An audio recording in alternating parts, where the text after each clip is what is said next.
What would you do if you found out that your childhood best friend had become a serial killer later in life? Would you denounce them for being the horrible monster that they are? Would you make excuses for them and try to justify their actions, maybe blame their environment or something horrible that happened to them?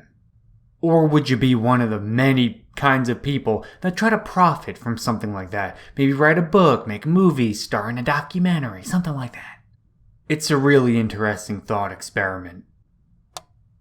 But more on that in a moment. Hello friends, my name is Michael McCauley. This is History for Thinkers. In this episode, we are going to be discussing Adolf Hitler's only true friend throughout his entire life, August Kubizek. You can make an argument that Hitler had other friends, but I don't think he ever had true companionship with anyone other than this person, August Kubizek, or as I'm going to call him, Gustl, throughout the rest of the video. Really, the only connections that Hitler had with people throughout his life were, when he was comrades with people during the war, which I'm not really sure you can call that friendship, and then all the people that he met when he was a Nazi, which he wasn't really connected to them individually, but they were all connected to this really angry idea. They were not united by friendship, they were united by hate, and that's not friendship as far as I'm concerned. But Gustl is different because Hitler and Gustl were friends long before Nazism or war or anything else came into the picture. Adolf Hitler was an ordinary young teenager. Now, without any further ado, let's get right into the episode. Hitler met Gustl in his late teens, and he wasn't really doing anything with his life at that point. Hitler, he was just kind of in a funk. He wanted to be an artist, and his dad said no, but then his dad passed away, so he was like, oh, maybe I can. And he just really lacked any sense of direction in his life. He had no idea what to do. And like most young men who fall into that cycle, he basically lived at home with his mom. He spent all his time going to operas and appreciating art, things like that. And one of the people he did this kind of stuff with was Gustl. They both had an appreciation for the arts. They actually met at an opera house. And there's a really interesting dynamic between the two. I think that they just, they met each other, they instantly clicked, and it's one of those scenarios where you have people that are just so socially compatible that they just click and, they're like, they're tighter than, peas in a pod. So they got close for a couple of years. They both kind of shared their ambitions, and one day they decided they wanted to make a change. Hitler had been talking endlessly, since he was young, about becoming a painter. And his new friend, his friend Gustl, wanted to become a musical conductor. And this is just how influential and charismatic Hitler was, even at this early age. He talked Gustl's dad into letting them both go to Vienna together. This was kind of a big deal because Gustl's father, he was kind of like an independent shoemaker kind of guy, and he just kind of hoped that one day his son would take over the business. This whole idea of letting his only son go to some giant city on the other side of the country, that's a big idea to swallow, but somehow Hitler managed to get him all, on board. So they did it. They moved to Vienna together to make their dreams come true. They were there for a couple of months, and things worked out okay for Gustl, but not for Hitler, because, Gustl, he got accepted into the music academy he applied to, but Hitler, he was rejected, which was a really big blow to his ego, his self-esteem. He moved across the country, uprooted his entire life to do this, and then he got rejected, which must have been horrible. And the really interesting part is that the guy that rejected him told him to go become an architect. But the problem was that Hitler didn't have the necessary schooling to apply to architecture school, so he was just kind of out of luck. He didn't really have a feasible move to make. I can't imagine how painful and humiliating it must have been for him, but it must have been pretty bad because he left his only friend in the world, the only person that he was really connected to. I mean, they had been friends for, I think, 3 or 4 years by that point. I mean, they were close. I mean, like hanging out all day together. They knew each other's families and everything. And they made this big move together, and then Hitler just disappeared one night, like out of the blue.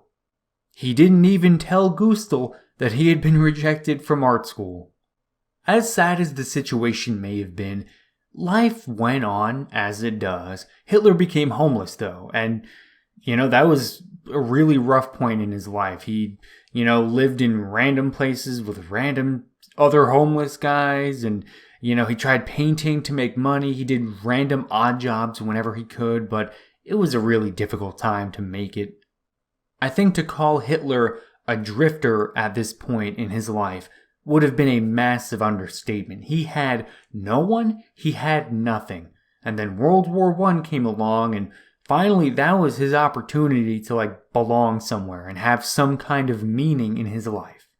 Which, all things considered, is pretty sad. If you need the government to tell you to, get a gun and shoot people from another country to find meaning in your life, that's kind of a sad life you're living. But we'll ignore that for the moment.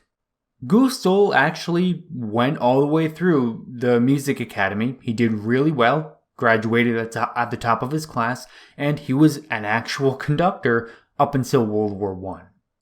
As I'm sure you guys know, the Central Powers, Germany, Austria-Hungary, they were completely devastated by World War I. It was chaos. Just making it was, you were on top of the world if you had enough food to eat and a stable place to live. So Gustl ended up working for the government during those chaotic interwar periods. And he kind of lucked out in a lot of ways. There was probably no feasible way he could have continued being a conductor because there's just not a lot of demand for, music when people don't have enough food to eat. Now, they had basically zero contact for years, up until about the 1920s, and that was when Gustl started hearing about Hitler in the news. Hitler was a master of the media. He knew exactly how to play them, what to say, how to say it, who to say it to, how it would have some kind of impact on his reputation, on the way people thought about him. If he was alive today, he would be on social media. He would just be a superstar today. But he was making it work back then really, really well. And it was not very long before he basically became a celebrity. And this is years and years before the political party of Nazism ever really took hold. They were a pretty small, goofy group of people in the early 1920s. And the fact that Hitler was a celebrity anyway kind of says something about him. So all of those years that Hitler spent building up the Nazi party, taking control of the government, spreading propaganda, all the things dictators do. Well, during those years, Gustl was just kind of living a small, quiet life. He met, I think, a fellow musician.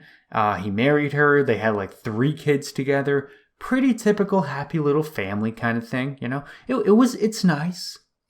And the 2 long-lost friends, they became reunited again after Gustl wrote to congratulate Hitler in 1933 for becoming the Chancellor of Germany.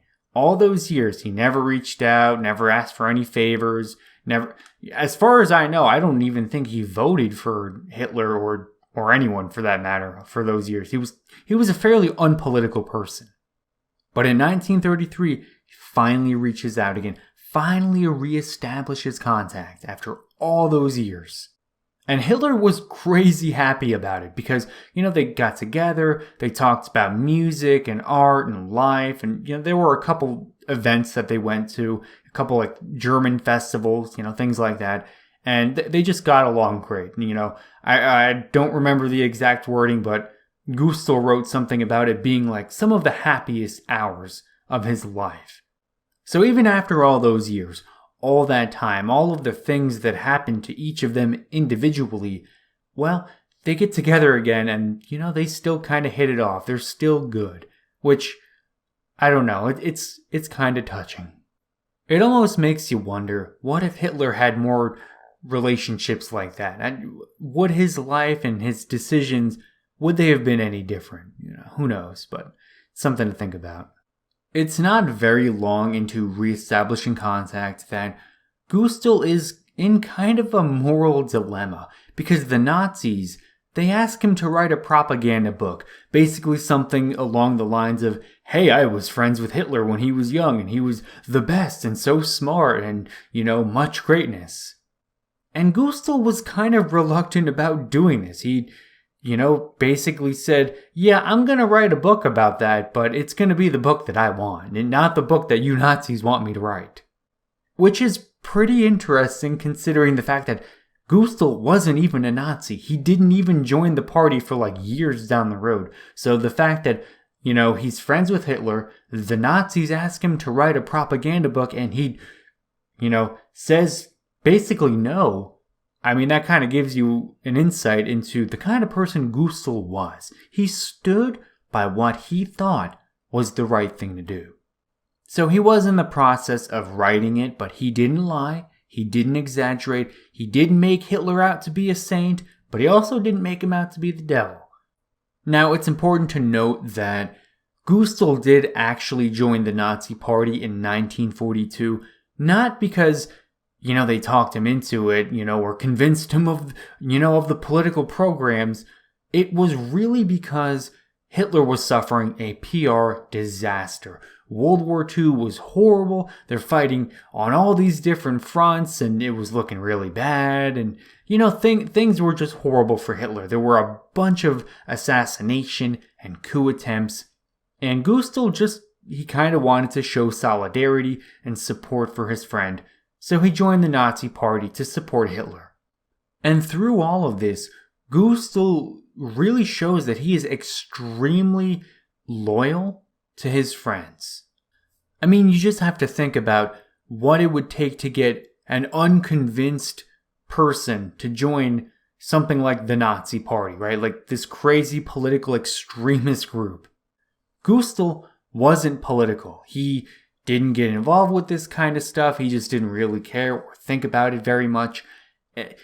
I don't think that he was all too fond of the Nazis. If you're not friends with the Nazis, you tend to not really like them. They're kind of like the communists.